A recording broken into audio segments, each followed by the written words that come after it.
Alrighty, everybody. Today we are getting into the new assignment, Simple Shapes 1, 2, 3. 1, 2, 3 because you'll be creating a total of 3 drawings, right? We're going to be doing, there's only 2 in this example, but you'll be doing 3. And we're going to be creating a kind of, we're going to make a simple boxed out 3D grid, and then we're going to place a designed object within it. So I'm just going to get into the steps that you're going to take when approaching this. So right off the bat, I already established my horizon line. I have my vanishing point set up at the edge of the page. I would put this one semi-high on the page. The height at which you put it is up to you, but I definitely wouldn't go below the kind of 1/4. I wouldn't go below the 1/4 height line. So to get started here, we're going to begin with just a cube.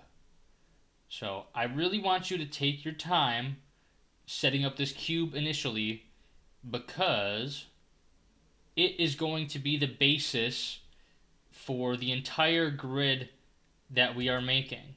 And so I'm noticing with my cube setup that the face on the left, is just a little bit smaller than the face on the right, and so I'm going to move this vertical. How do I feel about that? Now it's kind of the inverse, so I think I'm going to move this one just a little bit to the right. And now it doesn't feel quite as tall because it felt kind of tall to me before. If I zoom out and squint a little bit, yeah, that feels pretty cube-like to me. But I really want you to spend time making sure that it looks at least decent, because it is going to be the basis of the entire drawing.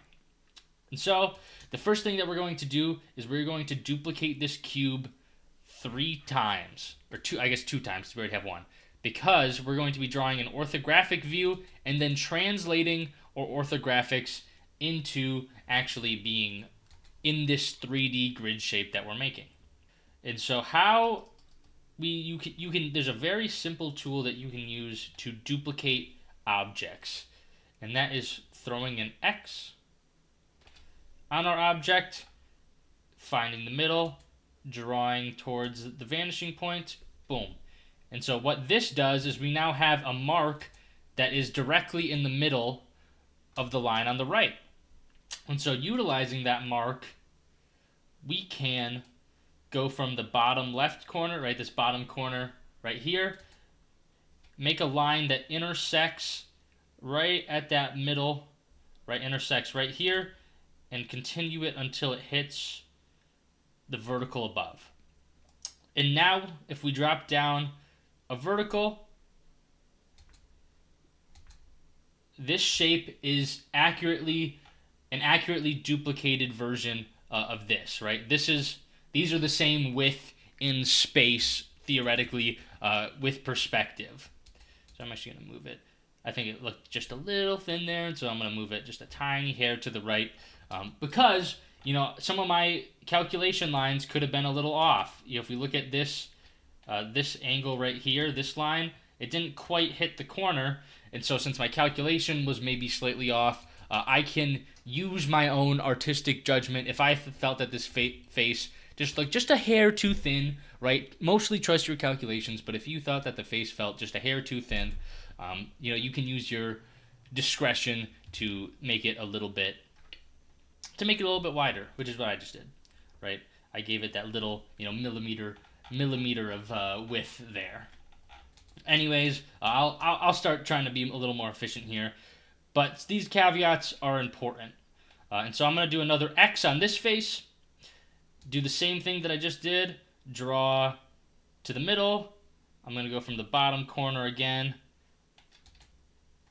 up and over, boom, do one more drop down. Awesome. I'm going to use my artistic discretion again and make it a little bit wider. And boom, I think I'm pretty happy with that. So this is this side fleshed out. Now I'm going to do the same on our front face. We only have to do this one once, thankfully, because this face is only going to be 2 cubes wide, right? From the front view, it's only 2. So I only have to do it once. So, boom. Boom. Drop it down. Awesome. And so now I have the base layer built out, right? I have a 3, 1, 2, 3 by 2, boom, boom. And so now I just need to add the vertical height. And so I can, to do that, I can draw, extend this vertical up. And then we can do the exact same thing that we did to repeat our object horizontally. We can just do the same thing vertically. And so I can go from the middle of our already drawn X. I draw up to here, right? I get a mark right here, that's the middle. I'm going to extend this vertical as well. And then I can draw again from this bottom, right, this bottom corner. I can make a mark that goes from there, intersects with the middle, and now I can draw across. And now I have this cube, duplicated upwards. And so I'm just going to extend that. And I already have my verticals established of the 3 faces, and so I can draw vertical up, across, vertical up, boom. And so now I have my front faces, fully mapped out, duplicated, right? I duplicated that cube a couple times. Everything's mapped out. Awesome. And so I went ahead and erased some of those calculating lines. I honestly would prefer maybe you leave some of them extremely lightly in there so that I can see that you actually did the process correctly. But if it's getting too confusing, you can just fully erase them. Not a huge deal. So I am now going to show the next step, which is we're just going to build this out into a 3D grid, right? If we pull back up the canvas example, right, this is a 3-dimensional grid where we have all planes, being fully gridded out. And so we're going to do the exact same thing.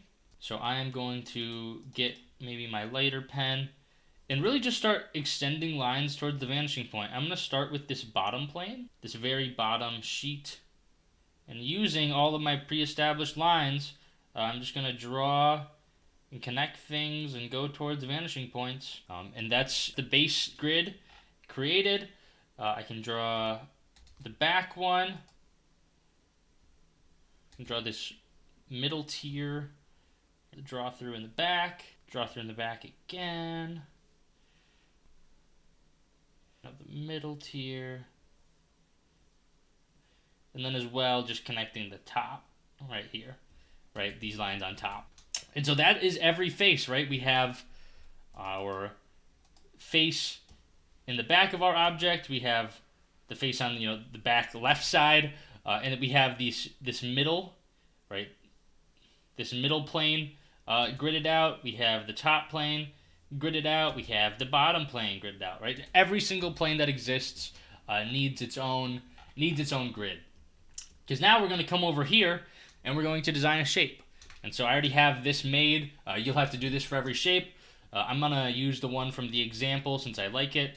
Boop. And so these can be any design. I would not get too ambitious with these. I think almost a little bit simpler can be better.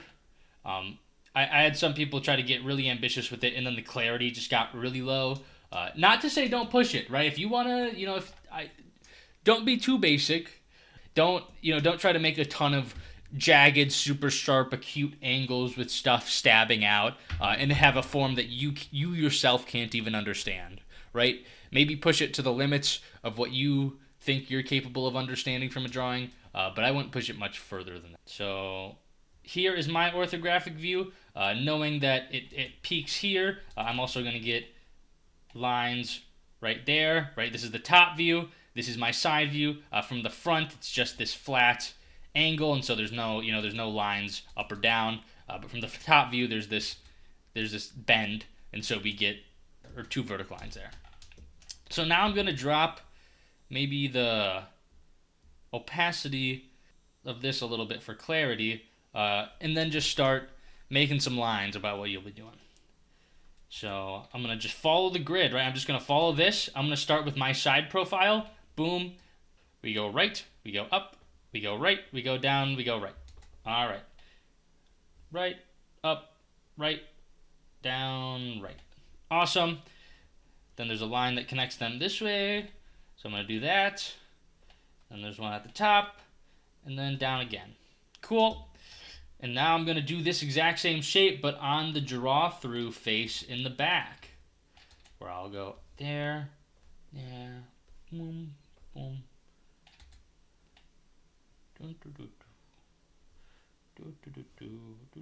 Draw through face completed, right? It's the exact same thing as in the foreground, duplicated in the background.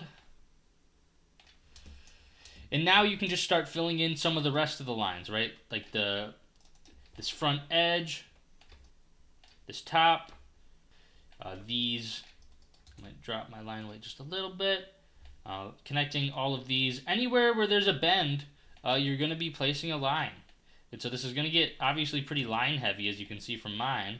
But hopefully there's a little bit of clarity and it's not too bad, right? You know, if I flip this shape to get some new vision on it.